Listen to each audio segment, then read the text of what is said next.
The Subtle Art of Not Giving a Fuck by Manson. Summary. In this engaging and philosophical read, writer Manson provides philosophical and candid thoughts on how we can live a better life. He explores embracing the negative, taking responsibility for how we respond to everything that happens to us, and prioritizing good values. The problem with conventional life advice. But when you stop and really think about it, conventional life advice, all the positive and happy self-help stuff we hear all the time, is actually fixating on what you lack. It lasers in on what you perceive your personal shortcomings and failures to already be, and then emphasizes them for you. By not giving a fuck that you feel bad, you short-circuit the feedback loop from hell. You say to yourself, "I feel like shit, but who gives a fuck?" And then, as if sprinkled by magic fuck-giving fairy dust, you stop hating yourself for feeling so bad. Being open with your insecurities paradoxically makes you more confident and charismatic around others. The pain of honest confrontation is what generates the greatest trust and respect in your relationships. Suffering through your fears and anxieties is what allows you to build courage and perseverance. Focusing on what you lack will only make you miserable. Instead, openly embrace your shortcoming and insecurities, and from that place of acceptance, not only will you feel better, but you can start working on the areas that you care to change. Happiness is born in action. To be happy, we need something to solve. Happiness is therefore a form of action. It's an activity, not something that is passively bestowed upon you, not something that you magically discover in a top 10 article on the Huffington Post or from any specific guru or teacher. True happiness occurs only when you find the problems you enjoy having and enjoy solving. To live a happy life, you need to identify and do meaningful things. Happiness comes from conquering challenging endeavors that you consciously set out to tackle. Listen to your emotions. In other words, negative emotions are a call to action. When you feel them, it's because you're supposed to do something. Positive emotions, on the other hand, are rewards for taking the proper action. When you feel a negative emotion, it's a signal that you need to do something. Instead of feeling down about the emotion, identify the source of the emotion and figure out how you can solve the problem you are facing. On the flip side, look to positive emotions to identify the things you are doing right. Become obsessed with improvement. The rare people who do become truly exceptional at something do so not because they believe they're exceptional. On the contrary, they become amazing because they're obsessed with improvement. And that obsession with improvement stems from an unerring belief that they are, in fact, not that great at all. Success is not bestowed upon you. It requires hard work and the willingness to do things that other people are not willing to do. When you approach life from the perspective that you can and should improve, you start to see challenges as opportunities, and over time, you improve in ways that will make you successful. Choose good values. The third level is our personal values. Why do I consider this to be success-failure? How am I choosing to measure myself? By what standard am I judging myself and everyone around me? What is objectively true about your situation is not as important as how you come to see the situation, how you choose to measure it and value it. If you want to change how you see your problems, you have to change what you value and/or how you measure failure, success, your personal values, the way in which you perceive the world, measure yourself, and value your actions has an undeniable effect on your life. Because your values determine your problems, and your problems determine the quality of your life. This is why these values, pleasure, material success, always being right, staying positive, are poor ideals for a person's life. Some of the greatest moments of one's life are not pleasant, not successful, not known, and not positive. When we have poor values, That is, poor standards we set for ourselves and others. We are essentially giving fucks about the things that don't matter, things that in fact make our life worse. This, in a nutshell, is what self-improvement is really about.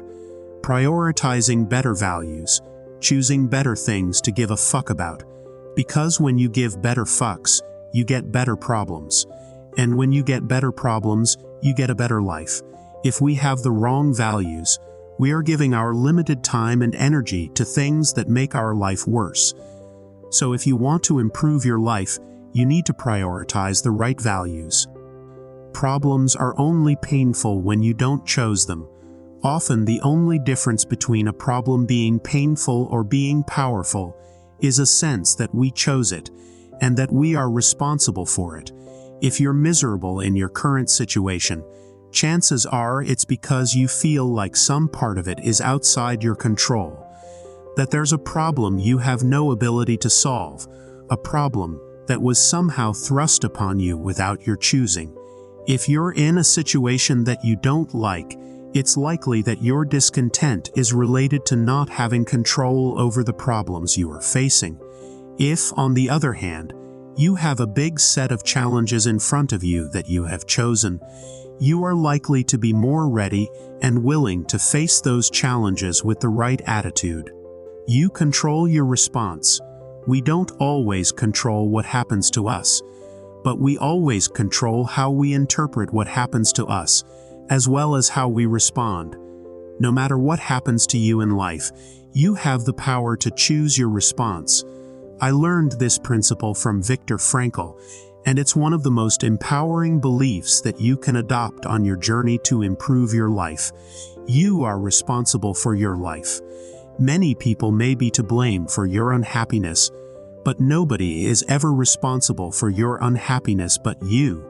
This is because you always get to choose how you see things, how you react to things, how you value things. You always get to choose the metric by which to measure your experiences. Adopting responsibility for your life is the first step to improving your life. While you may face terrible situations that are not your fault, it's your responsibility to find a path forward. Growth is an iterative process. Growth is an endlessly iterative process. When we learn something new, we don't go from wrong to right. Rather, we go from wrong to slightly less wrong. Life is full of the potential for endless growth. And even when we grow in an area, there is always an opportunity to learn and grow more. Over time, we become slightly less wrong. Improvement is born in failure. Improvement at anything is based on thousands of tiny failures, and the magnitude of your success is based on how many times you've failed at something. If someone is better than you at something, then it's likely because she has failed at it more than you have. We master skills and become successful only after we have experienced many failures. Those who are truly at the top of their fields have likely failed many more times than you. So if you want to improve at something, keep experimenting, failing, learning, and moving forward. For example, imagine that you and your girlfriend break up.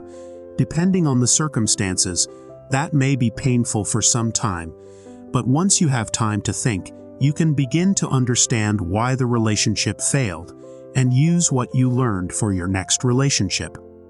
The relationship between action and motivation. Action isn't just the effect of motivation, it's also the cause of it.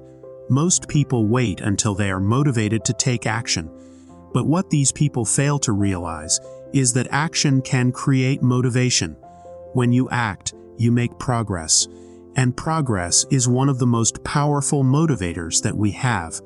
Travel as self-development tool. Travel is a fantastic self-development tool because it extricates you from the values of your culture and shows you that another society can live with entirely different values and still function and not hate themselves.